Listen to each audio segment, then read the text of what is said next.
Welcome to another season of the ACE-IT podcast, where we turn science into sense. In this season, we are introducing you, our listeners, to some of the Justice Community Opioid Innovation Network, or JCOIN, family. In episodes 1 and 10, you will hear from our funder, the National Institute on Drug Abuse. And in episodes 2 through 9, you will learn about cutting-edge and recent science published by some of the investigators working in the Learning to Advance Practice, or LEAP, program, a part of JCOIN. This is so exciting. So let's get started. I'm Danielle Rudes, your host, and this is ACE-IT. You are probably tired of hearing me say it, but I am not beating a dead horse here, I swear. Opioid use disorder is a significant public health crisis. Not only is its impact made on the general population, but it is also felt strongly within our correctional facilities. Individuals with opioid use disorder who are incarcerated face high risk of overdose, relapse, and other adverse outcomes upon release. As we discussed in several prior episodes, the 3 FDA-approved medications used to treat opioid use disorder are buprenorphine, methadone, and naltrexone. These medications can and do reduce overdose events, illicit opioid use, and recidivism. However, the existence of and access to these life-saving medications in jails has been limited. According to Bailey and colleagues in an article published in the Journal of Addiction Medicine in 2023, historically, correctional facilities have primarily offered naltrexone, which is often perceived as having a lower risk of misuse. Similarly, Carolyn Suffren and colleagues, also in 2023, found in their own study on MOUD in jails that naltrexone was the most common medication provided, offered by 21% of jails in a sample size of 836. However, recent policy changes that occurred during the Bailey and colleagues study led to the infusion of buprenorphine and methadone, aiming to provide continuous treatment through incarceration. The study conducted by Bailey and colleagues focused on 2 rural jails in Massachusetts, which were also among the first in the nation to provide comprehensive MOUD programs. This initiative began in 2018, funded by a grant from the Substance Abuse and Mental Health Services Administration, or SAMHSA. Bailey and colleagues examined MOUD use among 347 adults with opioid use disorder incarcerated between 2018 and 2021 at the 2 rural jails. There were many interesting findings from Bailey and colleagues' study, including these. First, at the time of jail entry, 48.7% of individuals with opioid use disorder were already being treated with MOUD. During incarceration, this increased to 65.1%, with significant upticks in the use of methadone and buprenorphine.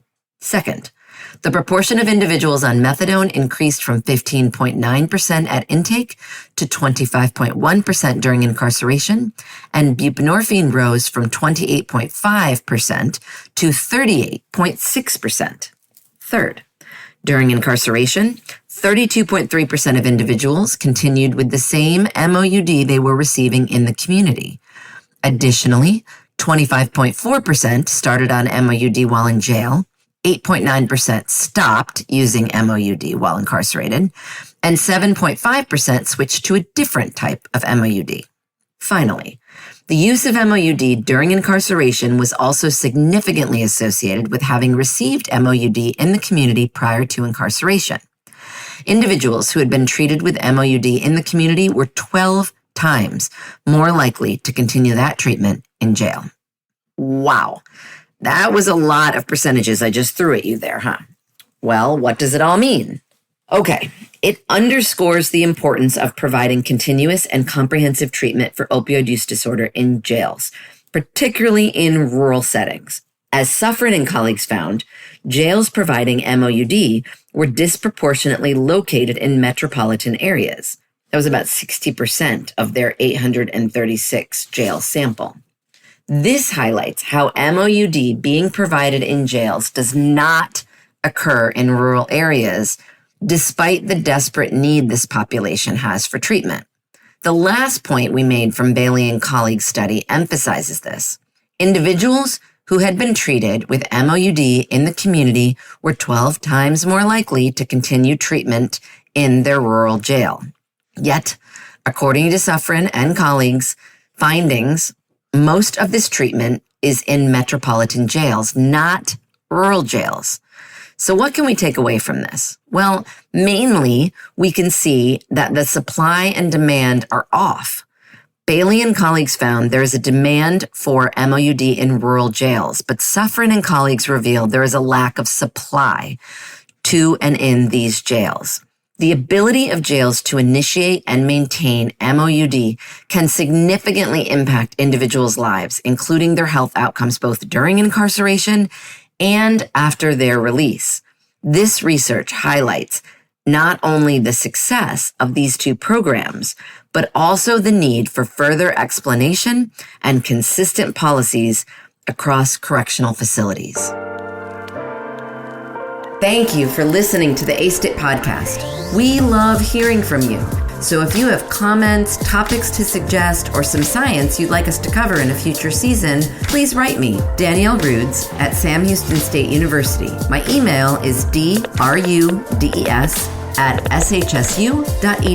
And of course, thank you to the Justice Community Opioid Innovation Network, JCOIN, their Coordination and Translation Center, funded by the National Institute on Drug Abuse, housed at George Mason University, where this podcast originated. Thank you to our fabulous scriptwriters on this season, Sam Houston State University doctoral students Alexa Mata and Bryce Kushmerik-McCune. And a huge and heartfelt thank you to Jason Luchin and the team at Slonky LLC for their amazing production. Tune in again soon for another episode of ASTIT.